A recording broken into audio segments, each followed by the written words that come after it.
చందమామ కథల్లోని Ali Baba అనే serial కథ మొదటి భాగం చెప్పుకుందాం. ఇరాన్లోని ఒక నగరంలో ఇద్దరు అన్నదమ్ములు ఉండేవారు.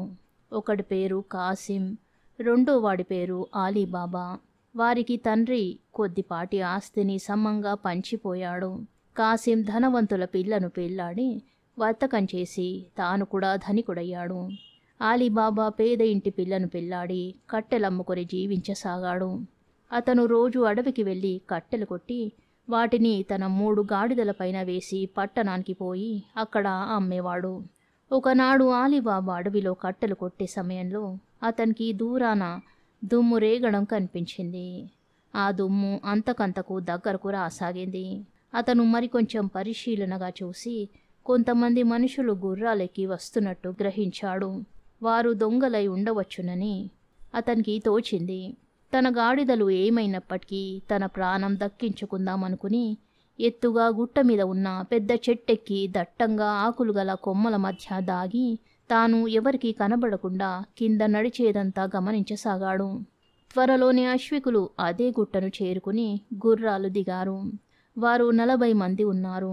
వారందరూ తమ గుర్రాలను కట్టేసి వాటి మూతులకు దానా సంచులు తగిలించి జీనుల నుంచి బరువైన సంచులు విప్పి చేత పట్టుకున్నారు. ఆ సంచులలో వెండి, బంగారాల వంటి ఖరీదైన సరుకులున్నట్టు ఆలీబాబాకు తోచింది. ఆ 40 మందిలోనూ ఒకడు నాయకుడులాగా కనిపించాడు. వాడు పొదల మధ్యగా నడిచి గుట్టను సమీపించి తలుపు తెరువు నువ్వులు అన్నాడు. వాడా మాట అనగానే రాతిలో ఒక తలుపు లాంటిది తెరుచుకున్నది. మిగిలిన వాళ్ళందరూ ఆ ద్వారంలో నుంచి లోపలికి వెళ్ళాక దొంగల నాయకుడు తాను కూడా వెళ్ళాడు. తరువాత రాయి ఎప్పటిలాగా మూసుకున్నది. ఆలీబాబాకు చాలా భయం వేసింది. అతను చెట్టు మీద నుంచి దిగనే లేదు. కొంతసేపు గడిచాక రాతి తలుపు మళ్ళీ తెరుచుకొని దొంగల నాయకుడు బయటికి వచ్చాడు. మిగిలిన వారినందరినీ బయటికి రానిచ్చి తలుపు ముయ్యి నువ్వులు అన్నాడు. వెంటనే రాయి మూసుకున్నది. అందరూ తమ తమ గుర్రాలను విప్పి వాటి మీద ఎక్కారు. నాయకుడు ముందు కదిలాడు. అతని వెనక మిగిలిన 39 మంది దొంగలు కదిలారు. ఇదంతా ఆలీబాబా చెట్టుపై నుంచి చూశాడు. దొంగలు కనుచూపు మేర దాటిపోయిన చాలాసేపటి వరకు అతను చెట్టుపైనే ఉండి ఆ తరువాత దిగాడు. దొంగల నాయకుడు అన్న మాటలే అంటే తనకు కూడా ద్వారం తెరుచుకుంటుందేమో చూడాలని అతనికి కుతూహలం కలిగింది. అందుచేత అతను కూడా పొదల మధ్యగా వెళ్ళి రాతి తలుపు ఉండే చోట నిలబడి తలుపు తీయి నువ్వులు అన్నాడు. వెంటనే గభీమని తలుపు తెరుచుకున్నది. లోపల గుహలాగా చీకటిగా ఉంటుందని ఆలీబాబా అనుకున్నాడు. కానీ అతనికి ఒక కాంతివంతమైన విశాలమైన గది కనిపించింది. పైనుంచి గదిలోకి వెలుతురు వస్తున్నది. గది నిండా రకరకాల వస్తువులు, పట్టు తానుల బేళ్ళు, జరీ బట్టలు, ఎత్తుగా పేర్చిన రత్న కంబలాలు, వెండి బంగారు కనికల పోగులు, ధనపు రాసులు ఉన్నాయి.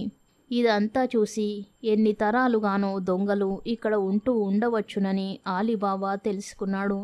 అతను ధైర్యం చేసి లోపలికి వెళ్ళి తన 3 గాడిదలు మోయగలిగినంత బంగారం సంచులు తీసుకున్నాడు. వాటిని గాడిదల మీదకెత్తి అవి చూసేవారి కంట పడకుండా వాటిపైన కట్టెలు పేర్చాడు. చివరకతను బయటికి వచ్చి తలుపు ముయ్యి నువ్వులు అన్నాడు.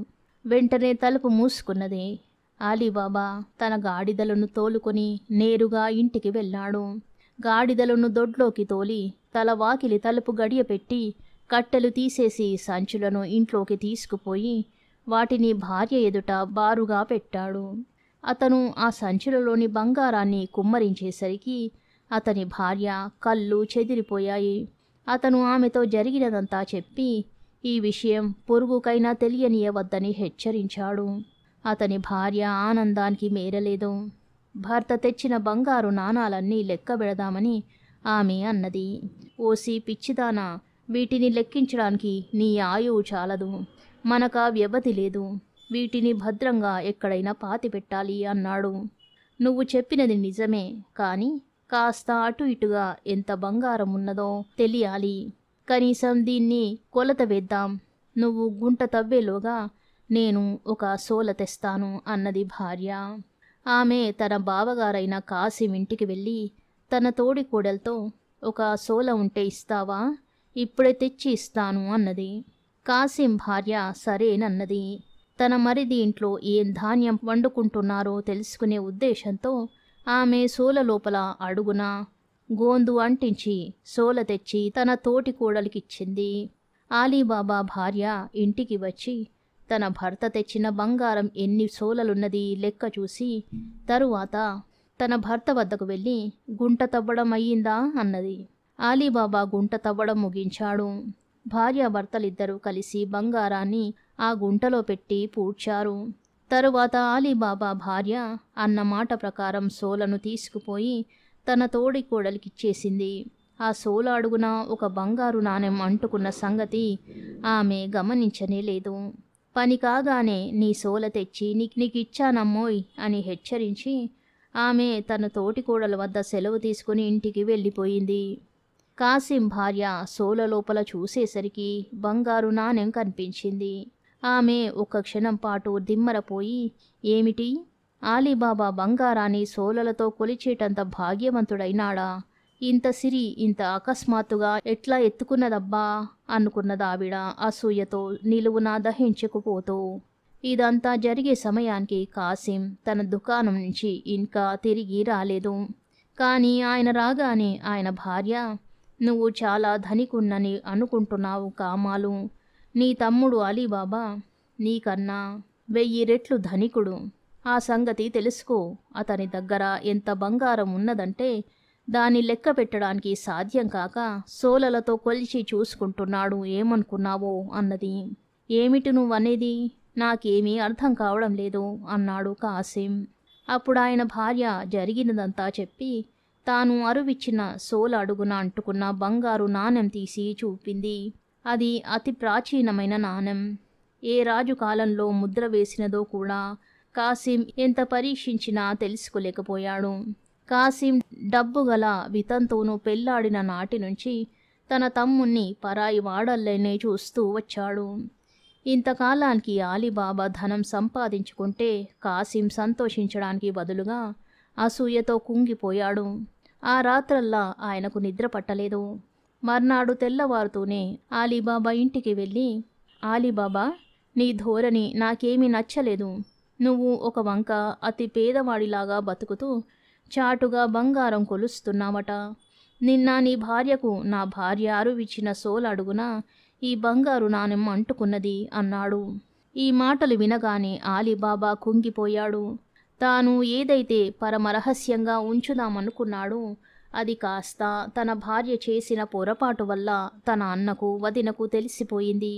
అయితే ఆలీబాబా పైకి ఆశ్చర్యంగాని భయంగాని కనబరచక జరిగినదంతా చెప్పి, ఈ విషయం రహస్యంగా ఉంచావంటే నేను తెచ్చిన బంగారంలో నీకు కూడా భాగమిస్తాను అన్నాడు అన్నతో. భాగం ఎవడి కోసం ఇస్తావు? నేనడిగేది అది కాదు. ఈ గుహ ఎక్కడున్నది? అక్కడికి దారి ఏమిటో నాకు స్పష్టంగా చెప్పు. అవసరమైనప్పుడల్లా నేను కూడా వెళ్ళి అక్కడి నుంచి సొమ్ము తెచ్చుకుంటాను మరి అన్నాడు కాసిం. గత్యంతరం లేక ఆలీబాబా అన్న కోరినదంతా చెప్పేశాడు. తలుపు తెరవడానికి మూయడానికి అనవలసిన మాటలు కూడా ఆయనకు చెప్పాడు. కాసిం మర్నాడుదయం తూర్పు తెల్లారక మునిపే లేచి 10 కంచర గాడిదల మీద పెద్ద పెద్ద కావడి పెట్టెలు వేసుకొని ఆలీబాబా చెప్పిన మార్గాన అడవికి వెళ్ళాడు.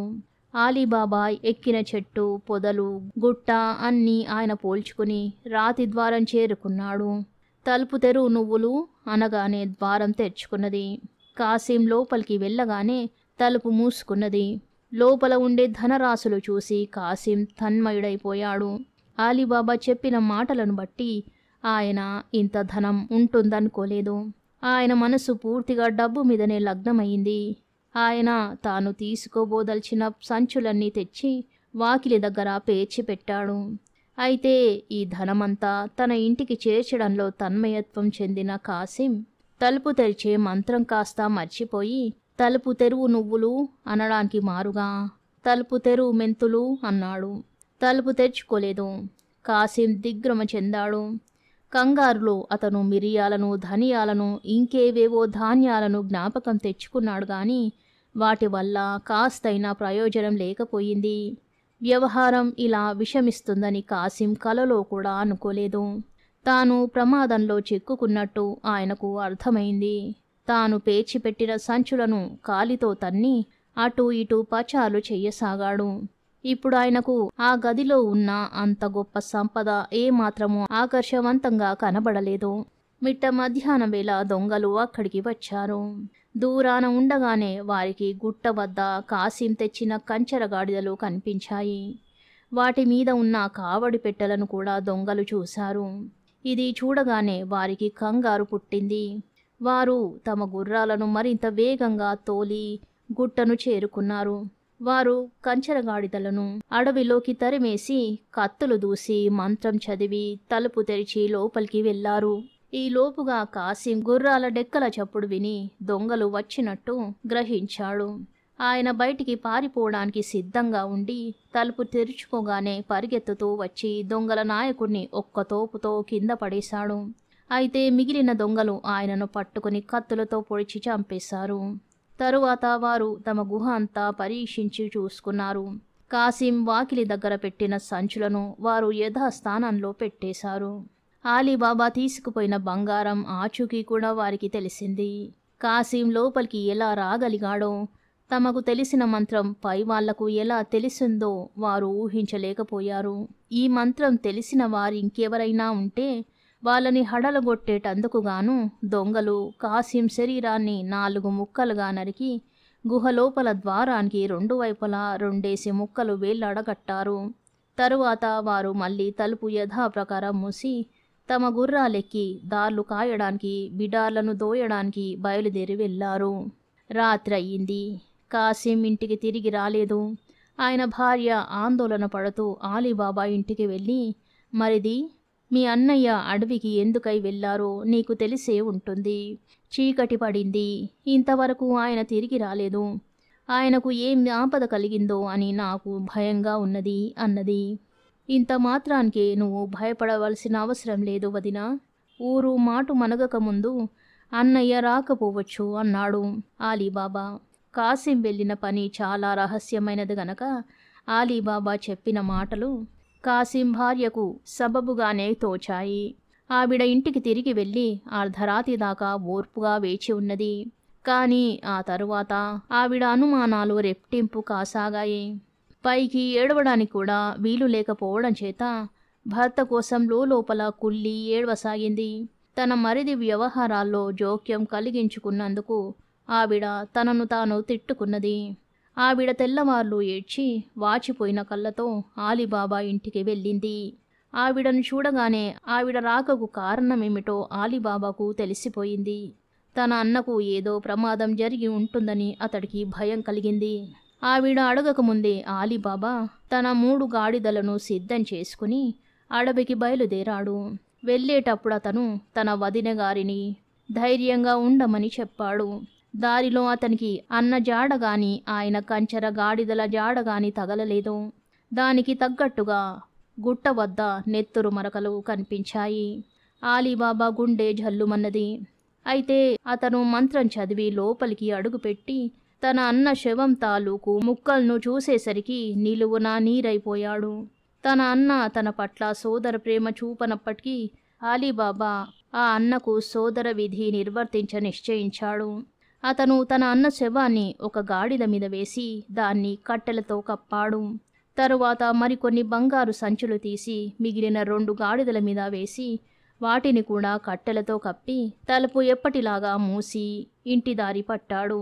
అతను వెళుతుండగా అడవి దాటి రాక అడవి చివర కొంతసేపు ఆగి బాగా చీకటి పడ్డాకనే ఊళ్ళో ప్రవేశించాడు. ధనపు సంచులు గల 2 గాడిదలను తన ఆవరణలోకి తోలి సరుకు దించుకోమని తన భార్యను హెచ్చరించి 3వ గాడిదను తోలుకొని సరాసరి తన అన్న ఇంటికి వెళ్ళి తల వాకిలి తలుపు తట్టాడు. మోర్జియానా అనే బానిస పిల్ల తలుపు తెరిచింది. ఈమె కాసిం ఇంట్లో ఉండే బానిస. చాలా తెలివి చాకచౌక్యము గలది. ఎటువంటి చిక్కుల్లోనైనా సమయస్ఫూర్తితో నడుచుకోగలది. ఆమెతో ఆలీబాబా, ఓసి, ఇది పరమరహస్యం. ఈ గాడిద మీద ఉన్నది నీ యజమాని శవం. ఆయన జబ్బు చేసి సహజమైన చావు చచ్చినట్టు మనం లోకాన్ని నమ్మించాలి. తరువాత ఆయనకు ఉత్తర క్రియలు జరిపించాలి. ఇదంతా ఎలా చేస్తావో నీదే భారం. వెళ్ళు, నీ యజమానిరాలికి అంతా చెప్పు అన్నాడు. అతను తన అన్న శవాన్ని ఇంట్లో పెట్టించి జరగవలసినది యుక్తిగా జరిపించమని మోర్జియానాను మళ్ళీ హెచ్చరించి తన గాడిదను తోలుకొని ఇంటికి వెళ్ళిపోయాడు. మర్నాడు ఉదయమే మోర్జియానా ఒక మందుల దుకాణానికి వెళ్ళి కాస్త నాభి ఇవ్వండి అని అడిగింది. ఎవరికి అని అడిగాడు మందులు వేసేవాడు. మా యజమాని కాసిం గారికి చాలా బరువుగా ఉంది. ఆయన గుటక వేయడం లేదు, మాట్లాడడం లేదు అన్నది మోర్జియానా. ఆమె ఆ సాయంకాలం మళ్ళీ వచ్చి కాస్త గరళ్ళముంటే ఇప్పించండి, ఇది కూడా పని చేస్తుందని ఏమి నమ్మకం లేదు అన్నది ఏడుపు గొంతు పెట్టి. ఆ రోజు ఆలీబాబా తన భార్యతో సహా 2-3 సార్లు తన అన్నగారి ఇంటికి వెళ్ళి రావడము, వారి ముఖాలు విచారంగా ఉండడము చూసి కాసింకు చాలా జబ్బు చేసిందని అందరూ సులువుగా నమ్మారు. అందుచేత ఆ సాయంకాలం కాసిం ఇంట ఏడుపులు సాగగానే అంతా అయిపోయిందనుకున్నారు. మోర్జియానా అందరితోటి తన యజమాని చనిపోయినట్టు చెప్పింది కూడా. మర్నాడు తెల్లవారుతూనే మోర్జియానా ముస్తఫా అనే తోళ్లు కుట్టే ముసలివాడి దుకాణానికి వెళ్ళింది. వాడు తూర్పు తెల్లవారక ముందే దుకాణం తెరుస్తాడని ఆమెకు తెలుసు. ఆమె ముసలివాడి చేతిలో ఒక బంగారం దీనారం పెట్టి, బాబా ముస్తఫా, నువ్వు నీ కుట్టు పరికరాలు తీసుకుని నా వెంట రావాలి. ముందే చెబుతున్నాను, నేను నిన్ను తీసుకుపోయే చోటు చాలా రహస్యం. అందుచేత మధ్యదారిలో నీ కళ్ళకు గంతలు కడతాను అన్నది. ముసలివాడు అనుమానిస్తూ మోర్జియానా కేసి కొంచెం సేపు చూసి, ఓహో, నా చేత కూడని పని ఏదో చేయించేటట్టున్నావే అన్నాడు. ప్రమాణపూర్తిగా అలాంటిదేమీ లేదు, నా వెంటరా, నీకేమీ భయం లేదు అన్నది మోర్జియానా. బాబా ముస్తఫా ఆమె వెంట బయలుదేరాడు. మధ్యదారిలో ఆమె అన్న ప్రకారం ముసలాడి కళ్ళకు గంతలు కట్టింది. తరువాత ఆయనను తన యజమాని ఇంటికి తీసుకుపోయి శవం ఉన్న గది చేరిన దాకా అతడి కళ్ళ గంతలు విప్పలేదు. బాబా ముస్తఫా, ఈ శవాన్ని త్వరగా కుట్టేసినట్టయితే నీకు ఇంకొక బంగారు దీనారం ఇస్తాను అన్నదామె.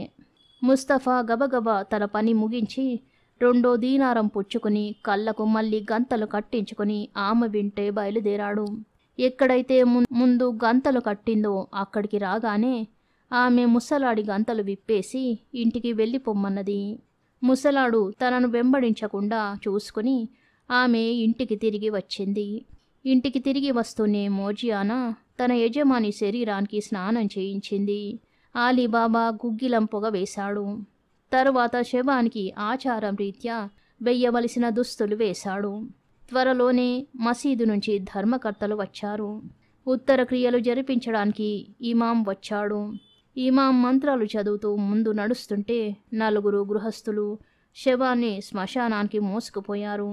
మోర్జియానా మాత్రమే గుండెలు బాదుకొని ఏడుస్తూ శవం వెంట వెళ్ళింది. కాసిం భార్య ఇంటి వద్ద ఇరుగు పొరుగు ఆడవాళ్ళ మధ్య కూర్చుని భర్త కోసం శోకాలు పెట్టింది. ఈ విధంగా కాసిం దుర్మరణం కప్పిపుచ్చబడింది.